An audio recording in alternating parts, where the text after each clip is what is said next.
మానవ సంబంధాల్లో అద్భుతమైన విషయం ఏదన్నా ఉంది అంటే అది ఎదుటివారి మనసును చూరగొనేలాగా నిజాయితీగా మాట్లాడటం, లేకపోతే నిజాయితీగా ప్రవర్తించడం. సిగ్మండ్ ఫ్రాయిడ్ ఏమంటాడంటే, మీరు నేను చేసే పనులన్నీ రెండు ప్రయాణంలో చేస్తాము. ఒకటి లైంగిక వాంఛ, రెండు గొప్పవాళ్ళం అవ్వాలన్న ఆకాంక్ష. అట్లాగే జాన్ డియూ అనే అమెరికన్ వేదాంతి కూడా ఏమంటాడంటే, మనిషి స్వభావంలో తన ప్రాముఖ్యతని అందరూ గుర్తించాలి అన్న కోరిక చాలా బలంగా నాటుకొని ఉంటుంది అని. అలాగే విలియం జేమ్స్ కూడా ఏమంటాడంటే, మనిషి మనస్సు లోతుల్లో ఉండే తీవ్రమైన కోరిక ఏంటంటే అందరూ తనను పొగడాలి అని. నిజంగా చెప్పాలంటేనంటే ఇది ఒక రకమైన ఆకలి. ఈ ఆకలి మనుషుల్ని ఎప్పటికీ వదలదన్నమాట.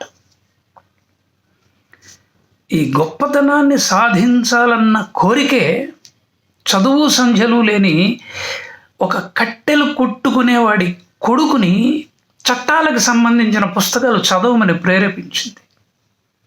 ఆ పుస్తకాలని అతడు పాత పుస్తకాలు అమ్మే షాపు నుంచి కొనుక్కున్నాడు. అతని పేరే అబ్రహం లింకన్.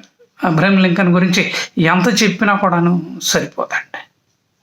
అలాగే George Washington, American first president, అతను కూడాను his highness the president of United states అని పిలిపించుకోవాలని తహతహలాడేవాడు. మీ అందరికీ తెలుసు కదా, నేను కూడాను 37.5 ఏళ్ళు జ్యుడిషియరీలో పనిచేశాను. ఎంతోమంది జడ్జెస్ కూడాను మై లార్డ్, యువర్ లార్డ్షిప్ అనగానే పొంగిపోయేవాళ్ళండి. వాళ్ళకి అలా పొగిడించుకోవాలని కోరిక. ఇంట్లో మిత్రుల ముందు కానీ, బంధువుల ముందు కానీ, భార్య ముందు కానీ అలా మేము మై లార్డ్, యువర్ లార్డ్షిప్ అని అంటూ ఉంటే వాళ్ళు పొంగిపోతారనమాట. అబ్రహం లింకన్ భార్య కూడాను చాలా అహంభావండి, చాలా గయ్యాడు కూడాను, ఎవరిని లెక్క చేసేది కాదు. ఫస్ట్ లేడీ అయిన తర్వాత ఆమె స్వభావంలో విపరీతమైన మార్పు వచ్చేసింది.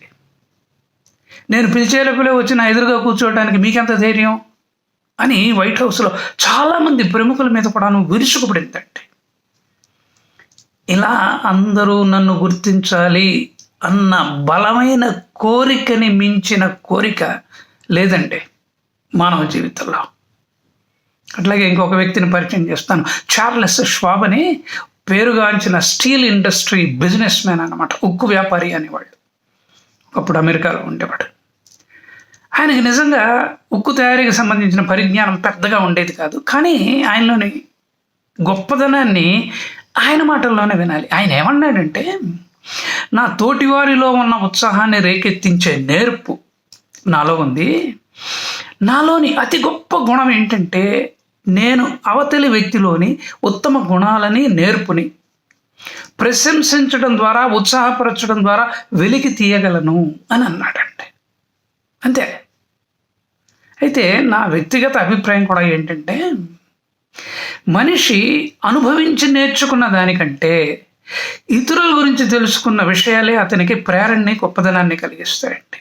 అందుకనే నేను చాలాసార్లు చెప్పాను కూడాను, మనుషుల యొక్క జీవిత చరిత్ర చదవాలి, ఆటోబయోగ్రఫీస్ చదవాలి, బయోగ్రఫీస్ చదవాలి, పెద్దవాళ్ళ ఇంటర్వ్యూస్ కూడాను మనం వినాలి. వింటే మనలో ఏది కదలాలో అది కదులుతుంది అనమాట.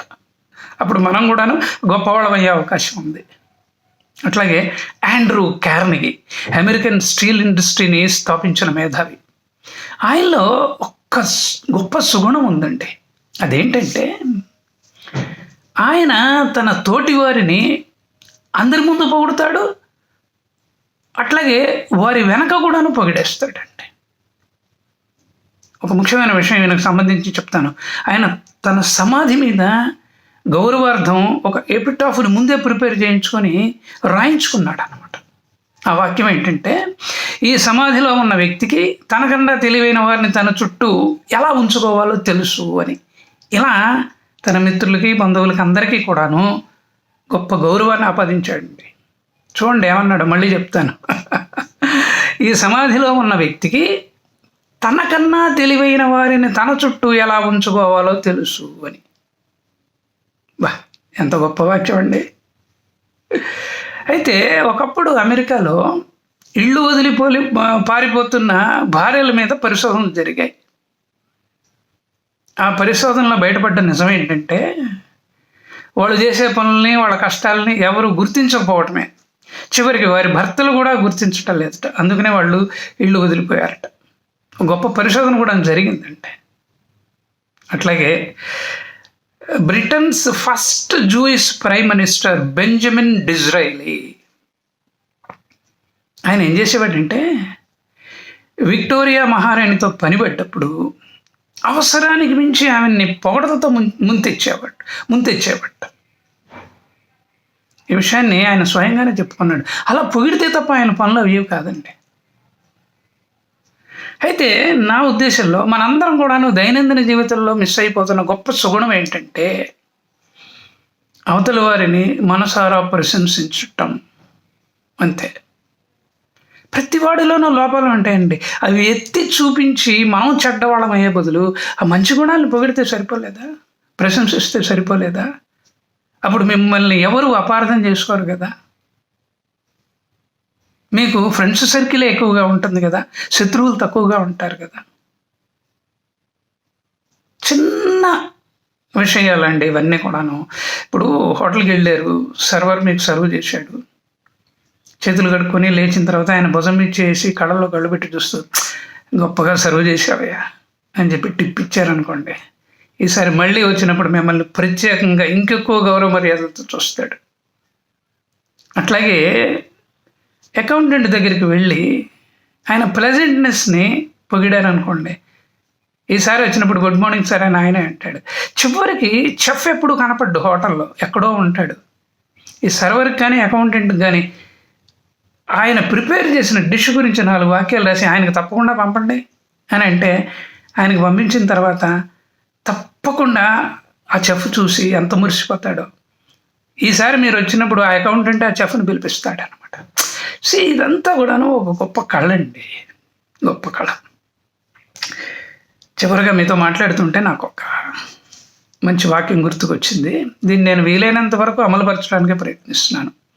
ఆ గొప్ప సెంటెన్స్ ఏంటంటే, అందరితో మంచిగా మాట్లాడు, మళ్ళీ ఈ దారిన వస్తావో రావో. అంతే కదండి. బాల్యం నుంచి రిటైర్ అయ్యేంత వరకు రకరకాల ప్రాంతాల్లో రకరకాల ప్రజలతో నేను మమేకమై ఉన్నాను. వాళ్ళందరితో కూడాను మంచిగా ఉండడానికి ప్రయత్నించాను. ఎందుకంటే మళ్ళీ నేను వాళ్ళని కలవలేనేమో కదా. ఒకవేళ కనుక కలిస్తే అనుకోకుండా వాళ్ళు మన మీద చూపెట్టే అభిమానం వెలకట్టలేంది కదండి. కాబట్టి అందరితో మంచిగా మాట్లాడు, మళ్ళీ దారిన వస్తావో రావో. అంతేనండి. ఈ వీడియోలో నేను చెప్పవలసిన విషయం ఇంతే, సింపులే. కాబట్టి నెగిటివ్ సైడ్ని ఎప్పుడు కూడాను స్పృశించద్దండి.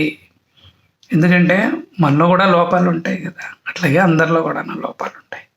ఇంతేనండి ఈ వీడియోలో నేను చెప్పాలనుకుంటున్న విషయం. నచ్చితే నా ఛానల్కి సబ్స్క్రైబ్ చేయండి, వీలైనంత ఎక్కువ మందికి షేర్ చేయండి, బెల్ ఐకాన్ ఉంటుంది నొక్కండి, లైక్ బటన్ ఉంటుంది నొక్కండి, అద్భుతమైన మెసేజ్ని కామెంట్ బాక్స్లో పెట్టండి. ఎందుకంటే ఈ వీడియో ఉన్నన్ని నాళ్ళు కూడాను మీ యొక్క కామెంట్ అలాగే ఉండిపోతుందండి. లేదు కిరణ్ గారు, రకరకాల ఉదాహరణలతో మేధావుల్ని మా ముందు ప్రత్యక్షం చేశారు, వాళ్ళ అంతరంగాన్ని కూడాను వినిపించారు. మేము కూడాను ఇక నుంచి ఇదే ప్రయాణంలో ఉండడానికి ప్రయత్నిస్తాం అని కనుక మీరు అనుకున్నట్లయితే, నాతో మాట్లాడాలి అని కనుక అనుకున్నట్లయితే నాతో హాయిగా మాట్లాడచ్చు. నా పేరు మారుతి కిరణ్ పోరూరి. నా ఫోన్ నెంబర్ 9491063089. నమస్కారం.